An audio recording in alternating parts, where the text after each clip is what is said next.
Horror कहानियां थी। काला जादू। अपने बेटे रिशु के माथे से टपकते हुए पसीने को देखकर सविता की हालत खराब हो गई। ऐसा आज पहली बार नहीं हुआ जब रिशु नींद से घबरा कर जागा है। हाय मेरा बच्चा, न जाने किसकी नजर लग गई है तुझे। जब से मेरे बच्चे ने 10वीं के एग्जाम में स्कूल टॉप किया है तब से रोज बुरे बुरे सपने आने लगे हैं। हाँ माँ, मैंने आज फिर से एक काले साए को देखा। वो यहीं मेरी आंखों के सामने खड़ा था। माँ मुझे बचा लो माँ। वो मुझसे कह रहा था कि मुझसे बदला लेगा। माँ कहीं ये प्रशांत। चुप कर, कैसी बात कर रहा है? दोबारा उसका नाम मत लेना। तुझे पता है ना, उस प्रशांत ने आत्महत्या कर ली, तो बार बार उसका नाम मत लिया कर। मम्मी, क्या सच में प्रशांत ने आत्महत्या की थी? चुप कर, बहुत सवाल पूछता है आजकल। और फिर रात के वक्त सविता के पूरे घर में एक अजीब सा काला धुआं छाने लगा। गहरी नींद में सोई सविता की जैसे ही आंख खुली उसका दम घुटने लगा। वो दौड़कर रिशु के रूम की तरफ गई जहां उसके दरवाजे पर घूमती एक काली परछाई देख वो बुरी तरह से घबरा गई। कौन है वहाँ? कौन है? सामने आओ।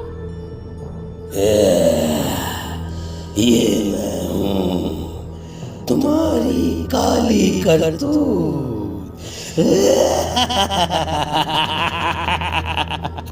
और अब मैं तुम्हारे बेटे को ले जाने आया हूँ। नहीं, मेरे बच्चे को छोड़ दो प्लीज। मेरे रिशु को कुछ मत करना। वो परछाई रिशु के कमरे में घुस जाती है। सविता भी उसके पीछे पीछे दौड़कर जाती है और देखती है कि अब वो साया साफ नजर आ रहा था। वो सर से पैर तक खून में सना हुआ था और उसके शरीर के सारे अंग कटे फटे हैं। क्या चाहिए तुम्हें? तुम जो बोलोगे मैं करूंगी, लेकिन मेरे रिशु को छोड़ दो। उस परछाई ने रिशु को गर्दन से पकड़कर दीवार के सहारे हवा में उछाल दिया। रिशु जोर जोर से चिल्लाने लगा। माँ बचाओ मुझे, बचा लो माँ, ये मुझे मार डालेगा। माँ मुझे बचा लो माँ। नहीं ऐसा मत करो, मुझे मार दो लेकिन मेरे बच्चे को छोड़ दो। मैं तुम्हारे आगे हाथ जोड़ती हूँ। वो परछाई रिशु को जमीन पर गिरा देती है और अचानक वहां से गायब हो जाती है। रिशु, मेरा बच्चा, तू ठीक तो है ना? कुछ बोल बेटा, क्या हुआ है तुझे? मैं ठीक हूँ माँ। क्या हुआ था यहाँ पर? कुछ नहीं बेटा, कुछ नहीं। तू परेशान मत हो। हम कल ही गांव के बाहर जो तांत्रिक महाराज रहते हैं उनके पास चलेंगे।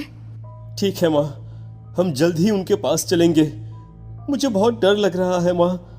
ये बार बार मुझे डरावने सपने आना, ये सब हमारे साथ क्यों हो रहा है माँ? अगले दिन सविता अपने बेटे रिशु को लेकर गांव के बाहर तांत्रिक के पास जाती है। जिस जगह पर तांत्रिक रहा करता था वो जगह बहुत डरावनी थी। चारों तरफ कंकाल और खूब भूतियां नजर आ रही थी। गांव से दूर वीराने में उस जगह पर जोर से आंधी चल रही थी। रिशु ने डर कर अपनी माँ का हाथ पकड़ लिया।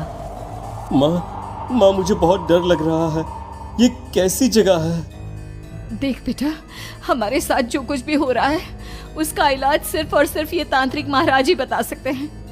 अब यही है जो हमें प्रॉब्लम से बाहर निकाल सकते हैं। जैसे ही सविता और रिशु तांत्रिक की झोपड़ी के अंदर पहुंचे, वहां का नजारा देखकर उनकी आंखें फटी की फटी रह गई। तांत्रिक की झोपड़ी के अंदर कई सारे लोग अपनी गर्दन घुमा घुमा कर जोर जोर से चीख रहे थे। कौन हो तुम और यहाँ क्यों आई हो? महाराज, मेरे बेटे को कुछ दिनों से एक डरावनी काली परछाई नजर आती है और कल रात उसने मेरे बेटे पर हमला भी कर दिया।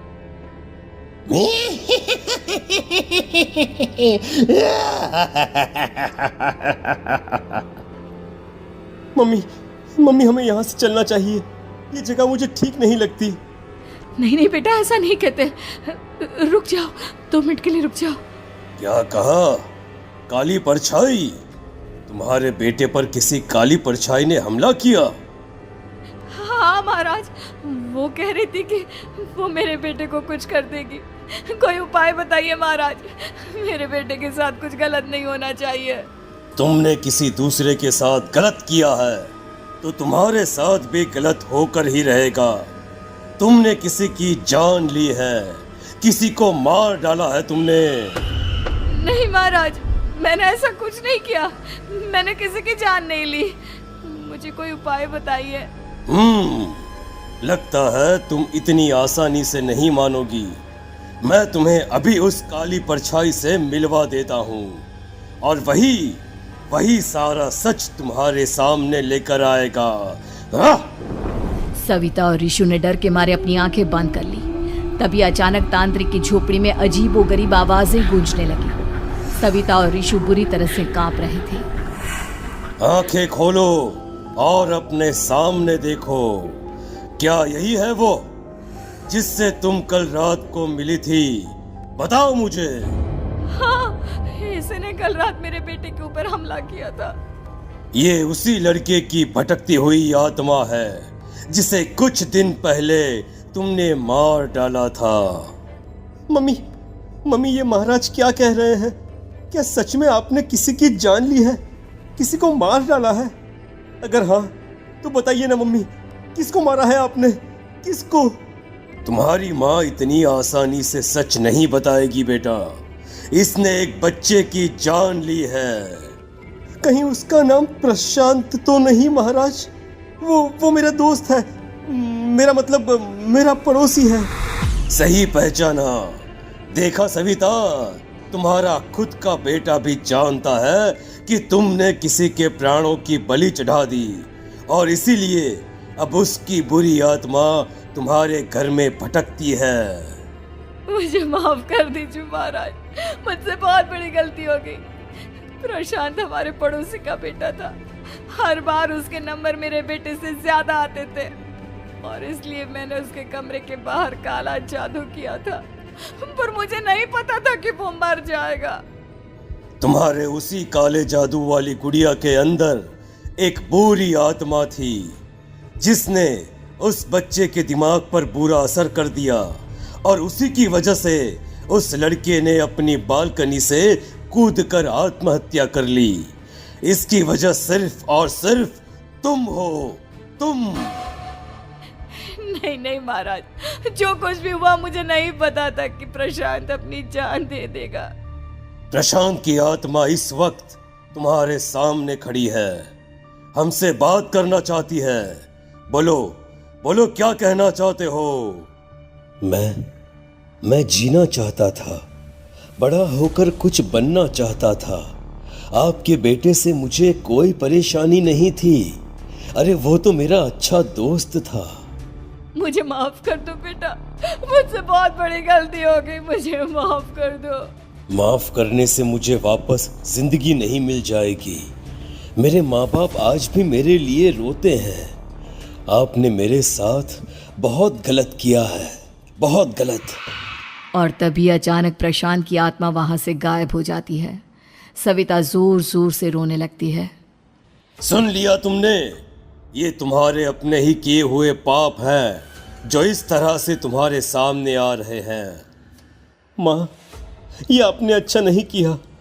सिर्फ 10th बोर्ड के एग्जाम में मैं टॉप कर पाऊँ इसलिए आपने मेरे दोस्त के ऊपर काला जादू कर दिया।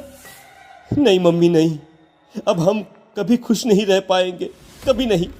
मेरे दोस्त की आत्मा को कभी शांति नहीं मिलेगी मम्मी, कभी नहीं। लेकिन मैंने जो कुछ भी किया सिर्फ तुम्हारे लिए किया। वो लड़का हमेशा फर्स्ट पोजीशन पर आ जाता था और इस वजह से हमेशा तुम्हारे मार्क्स कम पड़ते थे। मैंने तो सिर्फ उस पर एक छोटा सा काला जादू किया था बेटा। मुझे क्या पता था कि उसका ये नतीजा निकलेगा। जिस गुड़िया को तुमने उस लड़के के कमरे के दरवाजे पर लगाया था, दरअसल उसके अंदर एक बुरी आत्मा का प्रवेश हो गया था, जैसा कि अक्सर काला जादू करते समय हो जाता है। मुझे अपनी गलती का एहसास हो गया है। मैं प्रायश्चित करना चाहती हूँ, आप बताइए मैं क्या करूँ? प्रशांत के घर जाकर उस काली गुड़िया को वहां से निकालकर यहाँ लेकर आओ। मैं उसे आग में जलाकर राख कर दूंगा और उसके बाद प्रशांत की आत्मा को हमेशा के लिए मुक्ति मिल जाएगी। अगली रात सविता चुपचाप अपने पड़ोसी प्रशांत के घर जाती है। प्रशांत के माँ बाप प्रशांत की मौत के बाद उस घर को छोड़कर हमेशा के लिए वहां से चले गए थे। जैसे ही सविता उस घर के अंदर कदम रखती है, उसका सामना अजीबोगरीब हैवानियत से भरी आवाज़ों से होने लगता है। ऐसा लग रहा था जैसे कोई बुरी तरह से चीख रहा हो। सविता जैसे ही प्रशांत के कमरे के बाहर पहुंचती है, वहां पर लटकी हुई गुड़िया के शरीर से खून टपकने लगता है। ये क्या हो रहा है? इस गुड़िया के शरीर से खून क्यों टपक रहा है? सविता हिम्मत करते हुए उस गुड़िया को वहां से उतारने की कोशिश करती है, लेकिन तभी अचानक से बहुत भयानक दिखने वाली औरत उसकी आंखों के सामने आकर खड़ी हो जाती है।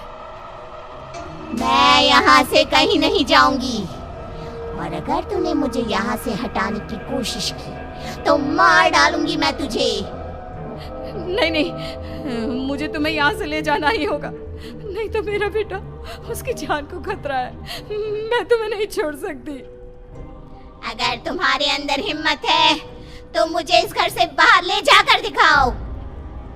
और ऐसा कहकर वो औरत सविता के ऊपर हमला कर देती है और उसे हवा में उछाल उछाल कर जमीन पर पटकती है। लेकिन तभी अचानक मौका देखकर सविता अपने हाथ में ली हुई सुई उसके हाथ में चुभो देती है। हाथ में सुई लगते ही वो औरत जमीन पर तड़पने लगती है। ये क्या किया तूने? ये क्या कर दिया? तुझे ऐसा नहीं करना चाहिए था। तांत्रिक ने मुझे कहा था कि तुझसे जीतने का सिर्फ यही एक तरीका है जिससे मैं अपने पापों का प्रायश्चित कर सकती हूँ और अपने बेटे की जान बचा सकती हूँ। और उसके बाद वो डरावनी दिखने वाली औरत एक छोटी सी जादुई गुड़िया में तब्दील हो गई और सविता ने उसे ले जाकर तांत्रिक को दे दिया। तांत्रिक ने जादुई गुड़िया को आग के हवाले